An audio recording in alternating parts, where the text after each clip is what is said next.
भारत ही आपली पुण्यभूमी, आपली कर्मभूमी. आपली माती हीच आपली खरी जीवनवाहिनी आहे.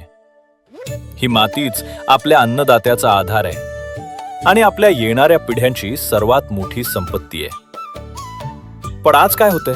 अधिक उत्पादनाच्या हव्यासापोटी आपण युरिया आणि डीएपीचा वारेमाप वापर करत आहोत. पण शेतकरी मित्रांनो, आपण विचार केलाय का की यामुळे आपल्या जमिनीच्या आरोग्यावर किती गंभीर परिणाम होतोय?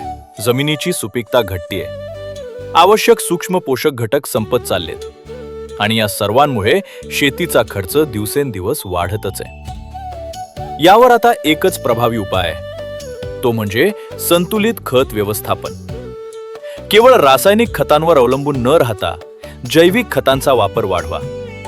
हिरवळीची खते आणि गांडूळ खताच्या वापरानं जमिनीचा कस पुन्हा जिवंत करा. पंतप्रधान महोदयांनी देशातील शेतकरी बंधू भगिनींना या धरणी मातेला वाचवण्याचं महत्त्वपूर्ण आवाहन केलंय. मेरे किसान भाई बहन, ये धरती माता को बचाना.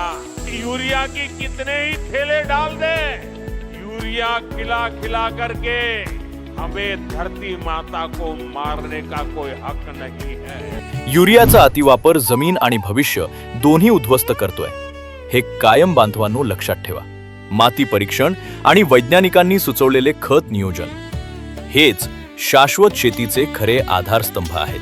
माती सुरक्षित तर भविष्य सुरक्षित. संतुलित खतांचा वापर करा आणि आपली जमीन येणाऱ्या पिढ्यांसाठी सुपीक ठेवा. अधिक माहितीसाठी नजीकच्या कृषी कार्यालयाशी संपर्क साधावा.